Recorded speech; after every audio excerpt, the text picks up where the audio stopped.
Hello and welcome to the Merle and Locke podcast. I'm Merle. And I'm Locke.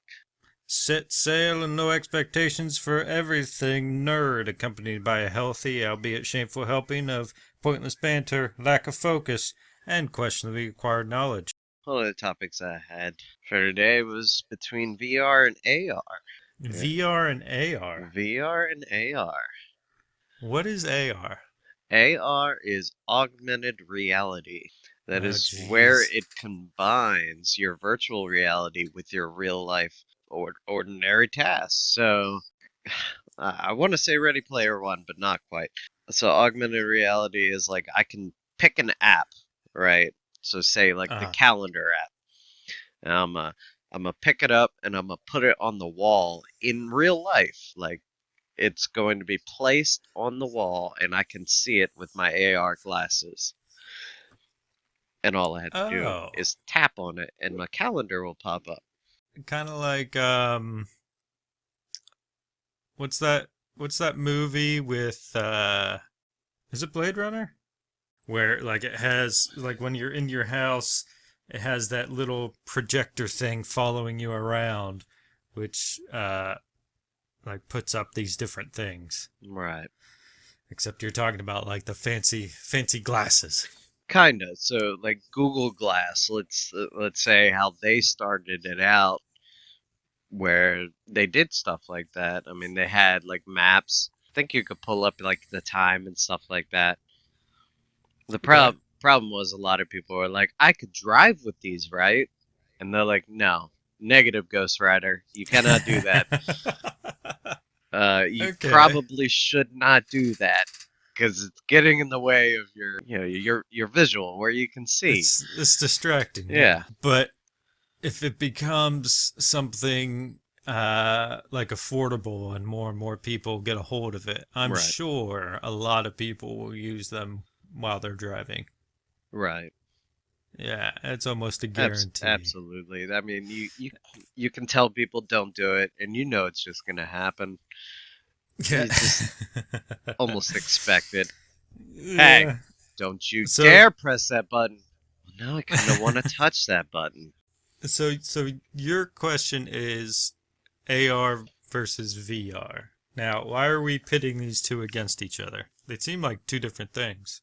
I mean, in a way, they are two different things. So virtual reality is absolutely disassociating you from real life, Mm-hmm. versus AR is putting bits of the virtual world into your ordinary life. Yeah, so I mean, my thoughts are keep virtual reality where it is.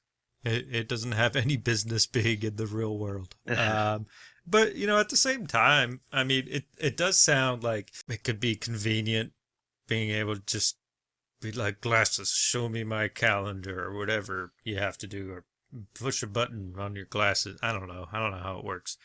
I feel like that would be something where somebody somewhere in the ether world could be keeping tabs on like what you're looking at, because we already have like cell phones can hear everything that you're doing or talking about and stuff, and now you have these glasses which see everything that you're looking at, uh, and it feels like it could easily be used as like an invasive, invading privacy. I mean, it very well could be. Things are like a double-edged sword, right? You got to take the good with the bad and the bad with the good.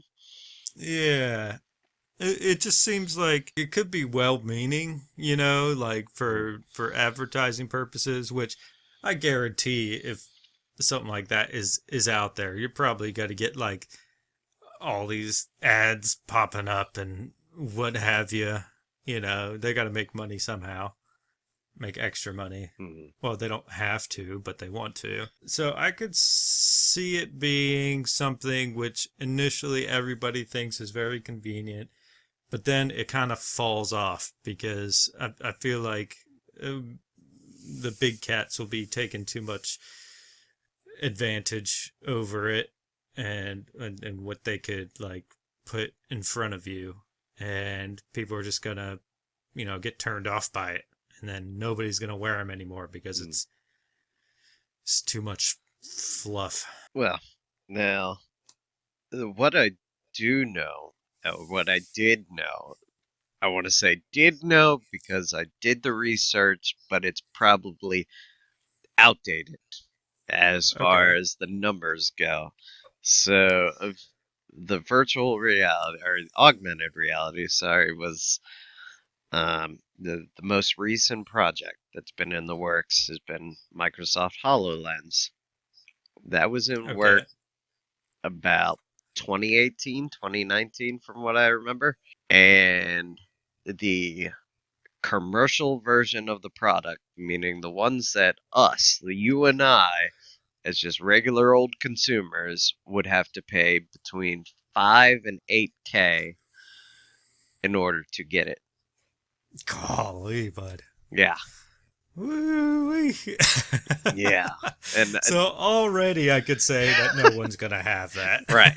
Well, I mean, if we were rich, we could Yeah. have. That Yeah. the thing is like augmented reality. I kind of like the concept, although certain things will not work in AR, like Skyrim would not work in AR. Oh, okay. Yeah. Yeah, Uh, true. That but could be dangerous. absolutely, Man. Pokemon Go. If that were an AR system, which Oh, that could probably work. People except wandering around the streets it and already happened when Pokemon Go came out. People were walking out on the roads and they're like, I gotta catch me a Pikachu. It's go over catch me a there. I Pikachu. gotta get a Mewtwo. And they're walking over toward military bases because, people, just a bunch of uh, rednecks, just uh, people. or they like wander into the hood or something Yeah, like they that, and wander into like dangerous settings and they're just absolutely yeah. oblivious. They don't use common sense and logic along with gaming. Uh, Anyway, man. I mean, it would be fun, don't get me wrong, but people just wouldn't think.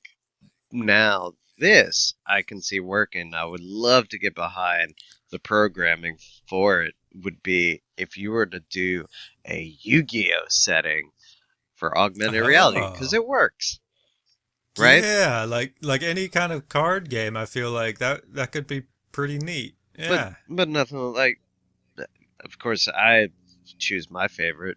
It's just gonna be a Kaiba, and it'll be like, I summon my blue eyes white dragon,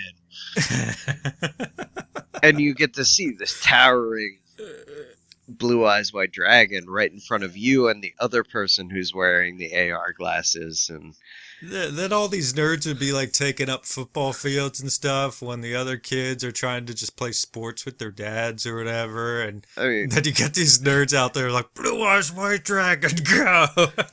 isn't that what LARPing is? I mean, a bunch of nerds No, running that's around true. screaming things. That is true. But I Lightning mean, bolt, lightning bolt. but I feel there's more organization in LARPing than than it would be with the glasses because there's no like preparation. You just slip on your glasses and you go out wherever, and you don't need like permission or you just walk out there in the middle of the field and start doing your Yu-Gi-Oh battles. I beg to Uh, differ. And I think like they would have some modicum of coordination because right they're building a strategy here around decks, so there is coordination. oh man. And there's gonna be stuff like first person shooter stuff being Oh yeah. augmented into the AR or whatever A stands for reality. And there's gonna be people out there like incoming and like I'm covering and like shoot like not holding actually anything but just like boo boo boo. Yeah, yeah, They'll and be wearing special gloves or something that detect your trigger finger. Or, I don't know. uh people who have lived through war just having flashbacks As people are Yeah, right. ducking and diving and yelling incoming and enemy grenade out and shit like that. uh, They're freaking out. man. Yeah. Like, what's going on? Oh, It's God. happening again! They've landed on our shores. Man. Old men running Uh, pantsless out of the nursing home. God. Oh, good Lord. Uh, God bless our veterans, by the way. Yeah, Just putting that out there quick. yes. Anyways, um, I think it's a neat idea. It could be harmless potentially.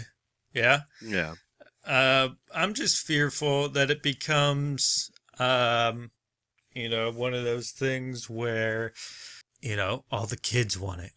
So you have all these kids like wearing these ARs going out into the streets and getting hit by cars or getting themselves in trouble.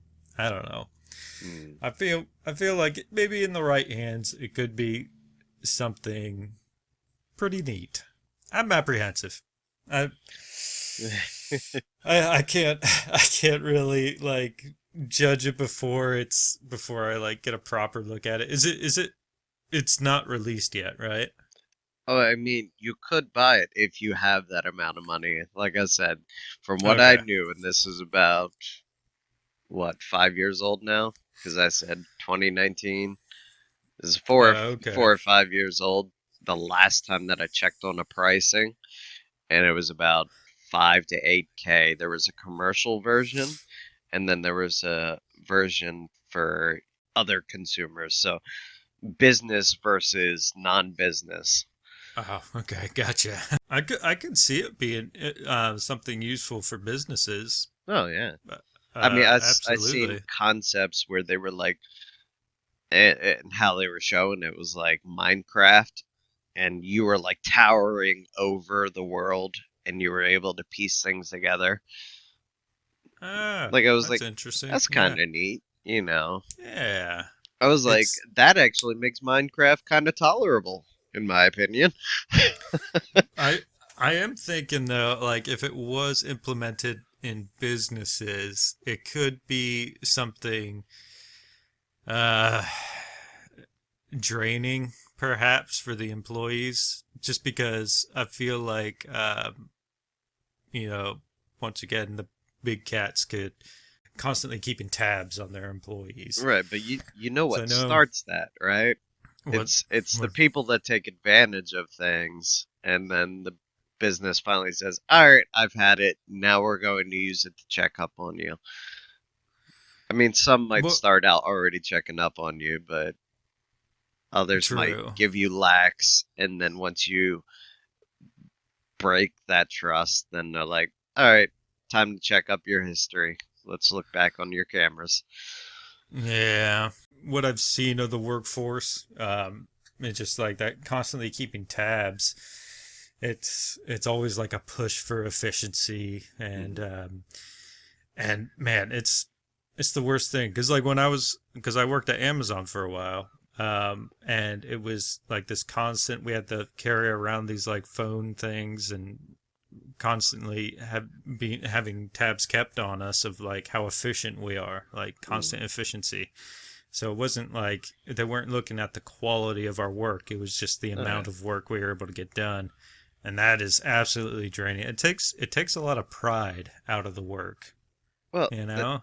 yeah, no, that's kind of what's happened at a lot of manufacturing areas where Yeah. they get too caught up in quantity over quality. Now, if your or quality diminishes, then what?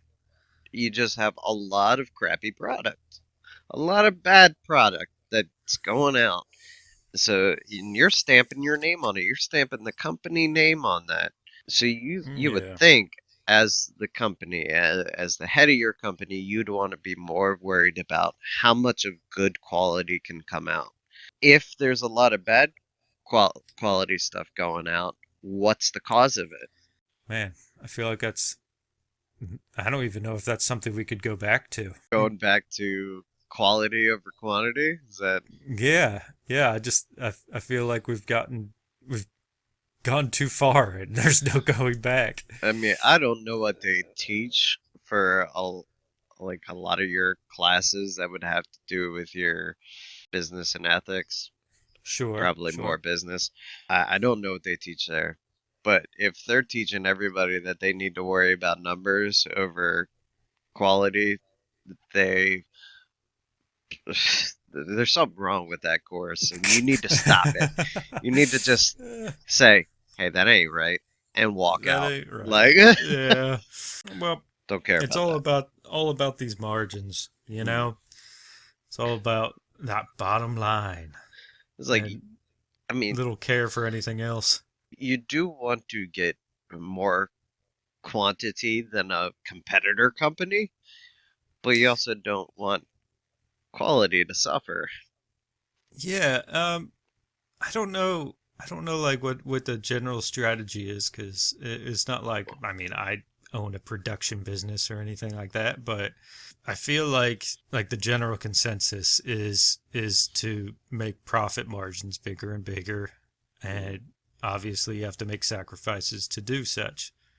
Um, and it could be considered strategic, but it's not like they'll sit there and they'll get to know every person that works under them. It's just like all they see is the numbers on their screen from their managers or whatever, and it's not very intimate that side of the whatever business because these big companies they own so many businesses, right?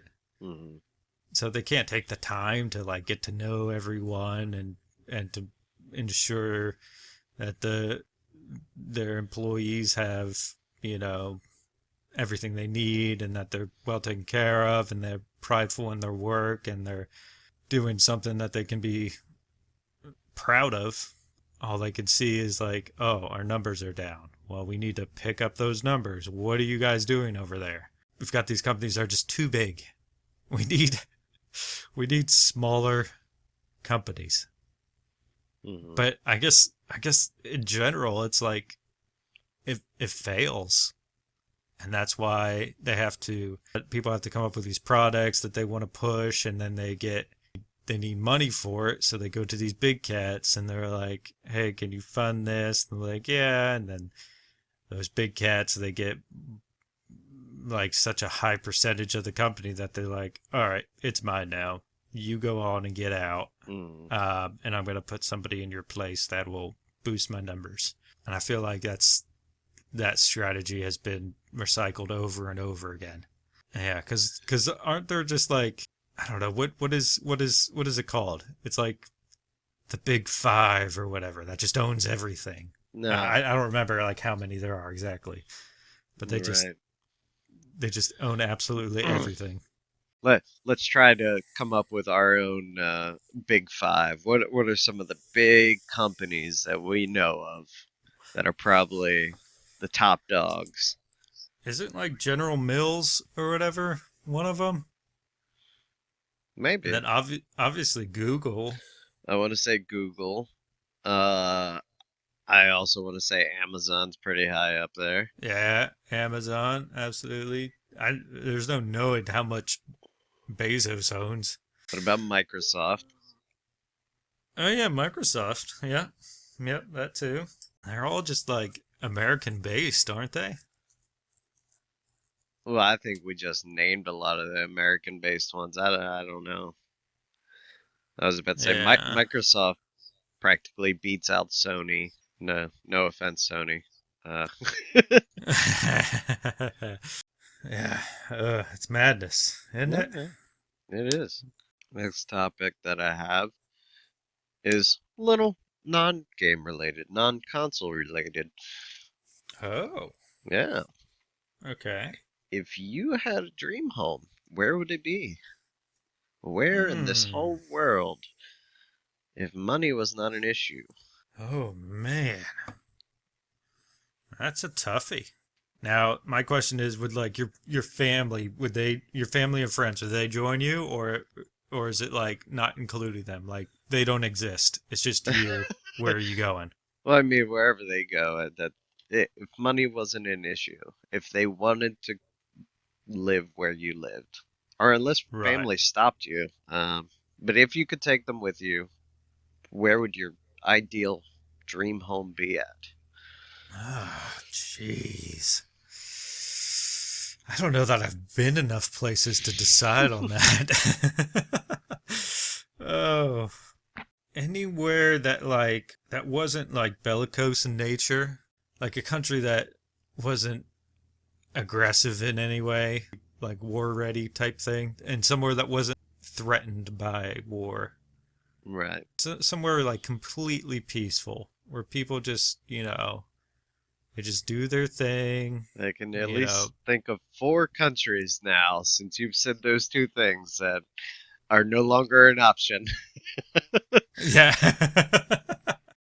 Asia, I don't think I would want to. Europe, I'm a little iffy about. I love a lot of places in the US, but if money it wasn't an issue and I could live anywhere. Oh, and this is just like, dreams, right? Because it's not Mm, places that I've been, but like I'd love to see Iceland or something. okay. You know, somewhere's somewhere's around there, I think. Something mountainous and not necessarily inaccessible, but a little bit outside the world that we Mm. know. How about you? All right. Well, so I was talking about this, I believe, last night. So I think I would rather live in a place like Ireland, and Oh, okay. if I had to get down to the nitty gritty, like really pick out certain areas, Sure. uh, Dublin, I can't see myself wanting to be in. As much as it is very popular, I said it was too touristy. Right. No, No, I no, get that. no offense to our fellow tourists, everybody from America goes, yeah, Dublin. Uh, Yeah, yeah. I just, I don't care for the city life, Yeah, even, neither do I. even in, Absolutely not. in America. Like, I just don't see the appeal in city life. Um, Nope. I would rather live in like a smaller county or whatever they call them. I guess counties over there. So, Yeah, I I like I like rural areas, like a you know. place like Galloway, which is seems to be a little more uh less city like. I Galloway, huh? yeah, I'd be okay with that. They seem like kind of like a sea town too, Ah, because they're okay. like close to the ocean, I Right. believe. So, yeah, I think I'd like that. Okay. But I also was partial to like Cork and Killarney. That's mostly because of Irish songs that I've heard that Oh, that a are really catchy. romanticized version of it. No, Galloway's probably the most romanticized version, but Cork and Okay. Killarney are like the jokes, like where they make jokes about Cork and Killarney.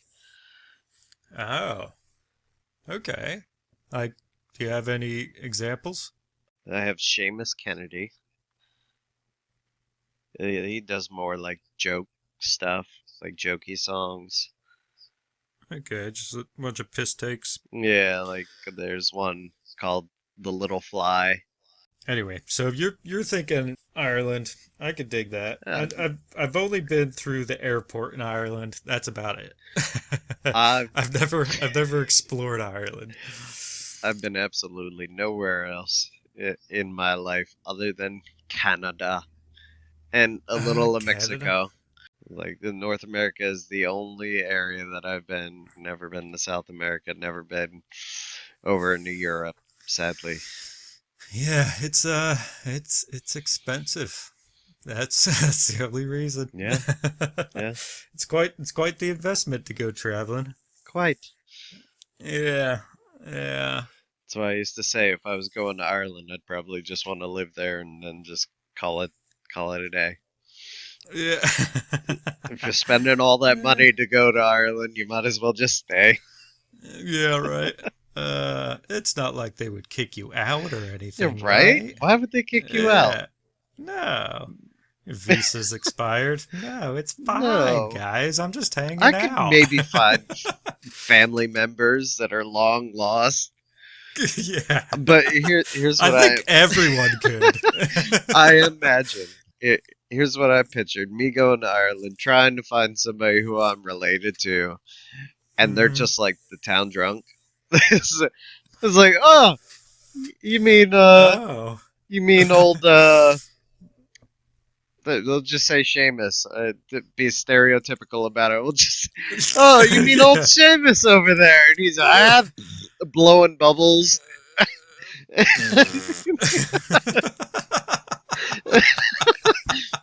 Oh man, yeah, yeah. With your luck, I'd feel like that'd be Yeah, the case. yeah. It'd leave for a hell of a story when I got back though, I guess. So I finally met a True. relative. How'd it go? Well, Um, it went. we both got deported, and he was born there. I don't know. They were like, "Oh my God, your family, take him with you. Take Just him take with him. you." Just take Just him with you. they He's a didn't even burden care. on society. They bought me a ticket, sent me back home with him. Like that's how Yeah. desperate they were to get rid of him. Even he's never been on a plane, so here he is just making airplane noises. So anyway, here's my uncle's great great great great great great relative, Seamus. Oh, come here, little guy. Let me tell you about our family history. It all started with a crippling alcohol addiction. Speaking of alcohol, where is it? Can you buy me a brew? Thank you for joining us on the Merle and Locke podcast. If you enjoyed this banter, please consider becoming a patron by going to patreon.com/Merle and Locke, or simply follow the link in the description. Thank you.